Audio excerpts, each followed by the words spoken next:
you were saying how Video Games Live has inspired people to pick up instruments and they've written in. That's definitely very inspiring that the show can do that. And music in general, like games like Wii Music. I've been reading a lot and hearing a lot that people are playing the game and actually wanting to learn the actual instruments. And music is such a beautiful art as it is. I mean, for people to listen to, whether happy, sad, or you need something to relate to in life, or just express yourself through it. And when video games can do that with that medium and the big orchestral scores, and people hear that, really gets them pumped up. Yeah, so it's very exciting that Video Games Live is doing that. Yeah, for sure. And yeah, games like Guitar Hero and Rock Band absolutely are the biggest examples of that, where music instrument sales have been skyrocketing the last 3 years. Big directly results because of Guitar Hero and Rock Band.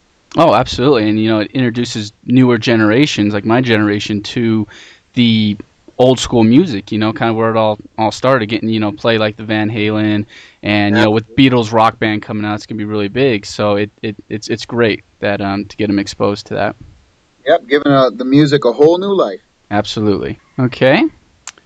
How closely did you work with David Perry of Shiny Entertainment on Earthworm Jim, and what was your experience like composing the groovy music for the game?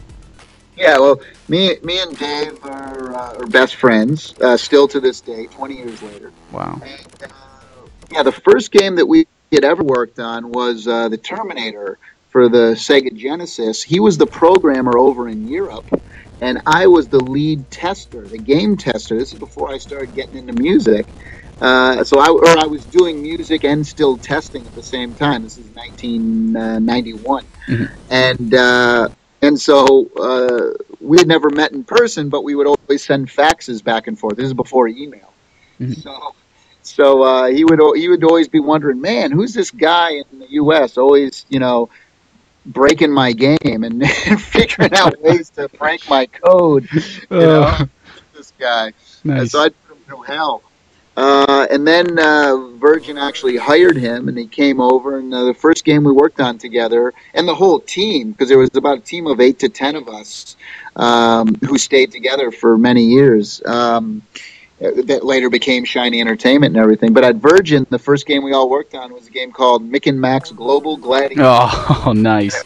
It was a McDonald's license, and even the amazing thing at the time about Global Gladiators was, the sound and the graphics and the animation was really kind of really unique for that time. And part of the reason is that myself, but mostly Dave, convinced Virgin that to spend money on a bigger cartridge to get better space, so that we can have more space for music and we can have more space for texture maps and graphics and things like that. So so it was, we had done a couple of tests of levels and what they would sound like and look like, and they were really kind of head and shoulders above the average game that people were playing at that time.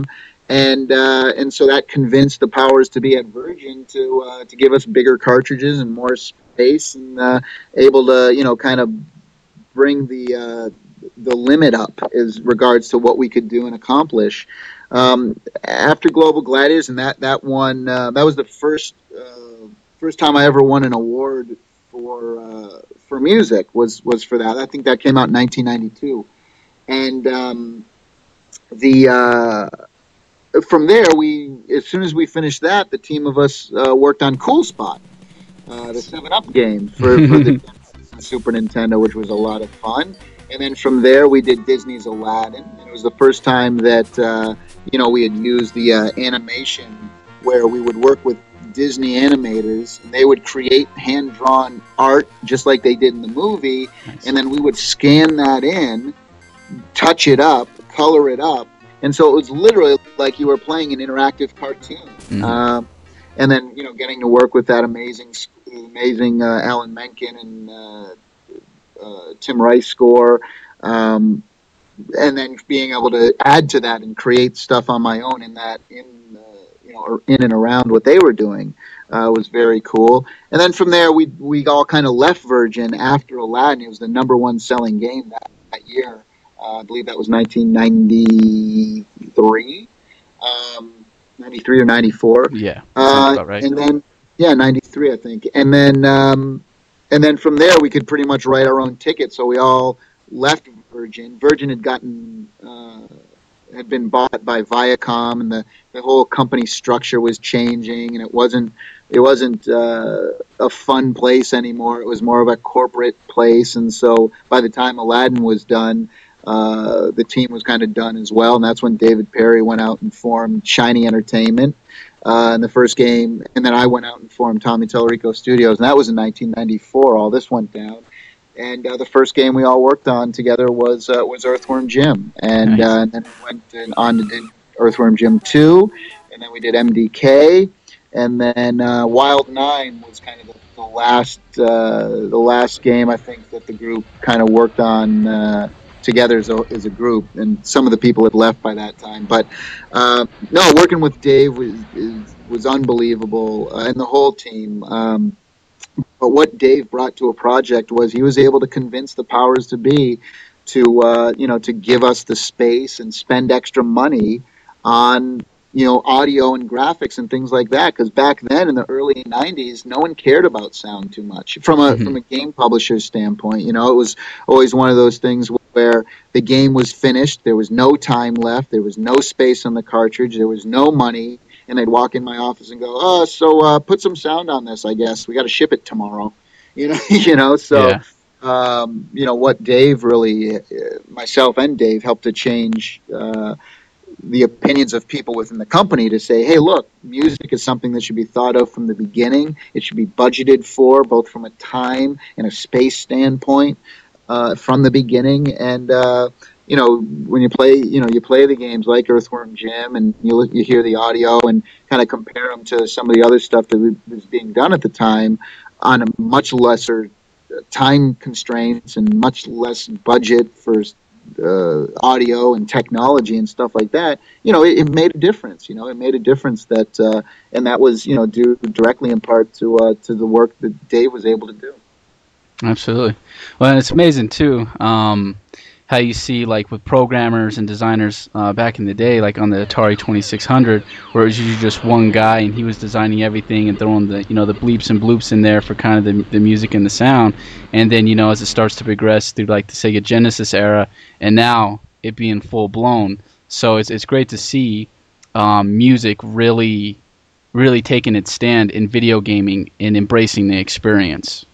Yeah, I think the industry really started to change in the mid '90s when with the advent of CD-ROMs as a Hmm. storage medium. From there, we didn't have to put all of our music into tiny little cartridges and fit it into there. We can now record live instruments and record live things and put them on the CD. And but the reality is that even though the technology started to catch up, the budgets did not. So, even though we had the abilities to record live symphonies and orchestras in the early to mid '90s, not a lot of people were doing it because it was so expensive. And the average budget for a game, might have been $500,000 to $1 million. Well, it costs about that to record a live symphony. Very true.